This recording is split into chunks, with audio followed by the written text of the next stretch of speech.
Agora vamos falar de um caso que é muito mais comum do que imaginamos, é a alienação parental, que é quando os pais usam os filhos para tentar prejudicar o ex-parceiro. E para falar sobre esse assunto, nossa equipe conversou com um advogado especialista na área. Pais separados, constantes acusações e ofensas a um deles. Nos processos de divórcio, quando não há consenso, alguns casais acabam usando os filhos para tentar prejudicar um ao outro. Esta situação é conhecida como alienação parental. A alienação parental ela é uma intervenção do guardião da criança na formação psicológica dela, com o intuito específico de jogar essa criança contra o pai ou a mãe que não detém a guarda dela. Então, uma definição clássica da alienação seria isso, uma interferência na formação psicológica da criança, para evitar que ela conviva, tenha uma convivência mais longa, ou até mesmo a aceitação daquele que não detém a guarda do menor. A lei de número 12.318/10, sancionada em agosto de 2010 pelo presidente Lula, pune pais e mães que tentam prejudicar a relação do filho com o ex-parceiro.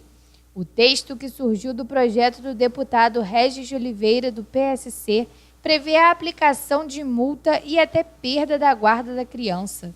A lei ela é relativamente nova, foi promulgada no ano de 2010.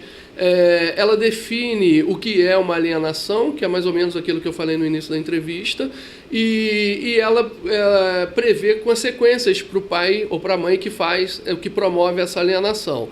Ela vai desde uma inversão de guarda, que é uma situação extremamente grave, e até também passando por um alargamento da convivência com o pai ou com a mãe que está sendo vítima dessa alienação. Na verdade, a vítima da alienação é o próprio menor, né? É o infante. Mas aquele que não detém a guarda, que é colocado como uma figura nociva para ela, também sofre danos, né? Porque fica privado da convivência com o filho ou com a filha, né?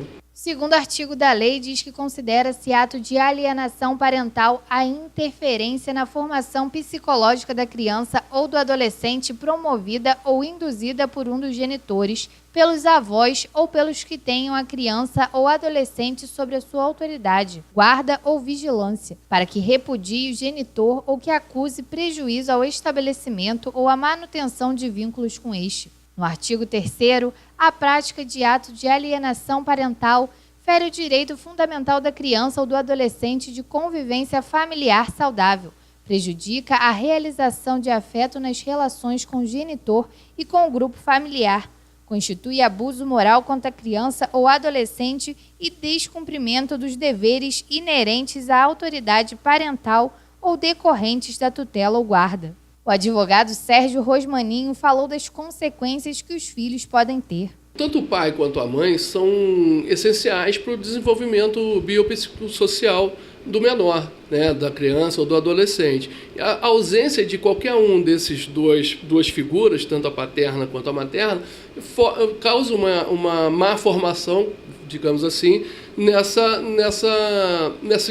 no caráter da criança, na boa psicologia dela, na boa formação psicológica dela, melhor dizendo. Então, são danos nocivos, muito nocivos, para a criança que vai se tornar um adulto com problemas, muito provavelmente, né? Então, qualquer figura que seja alijada, tanto a figura paterna quanto a materna, que seja alijada desse processo de formação do menor, causa danos muito nocivos, graves e que, com certeza, irremediáveis, né, no futuro. Segundo Sérgio Rosmaninho, esses casos são comuns, mas ainda há muito preconceito quando se fala em buscar ajuda. É muito comum, infelizmente, isso é extremamente comum. Eu tenho casos aqui no escritório quase que diários relatando alienação parental.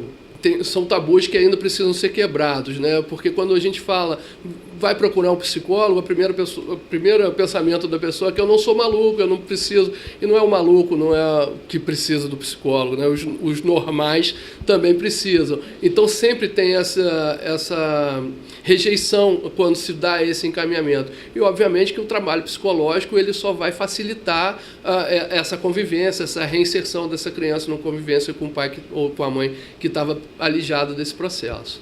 E mesmo com as desavenças entre os pais, tem que haver uma harmonia para não prejudicar os filhos. O que tem que haver, o que se deseja, é que haja uma harmonia entre os pais, né? Ainda que haja uma separação, os pais têm que ter a consciência de que eles têm um fruto daquele relacionamento que não existe mais, mas que esse fruto persiste e que ele precisa de cuidados, né? Então, não é uma desavença conjugal que ocorreu lá no passado, isso não pode produzir efeitos nessa criança. Então tem que ter uma maturidade dos pais, né, para que tenham um cuidado na formação, no zelo com a criança, né? A gente observa pais separados, mas com crianças que são extremamente saudáveis, né? E às vezes pais casados e que tem uma criança dentro de casa com um problema graves que absorve esse conflito, tudo isso de uma forma ruim para ela, né?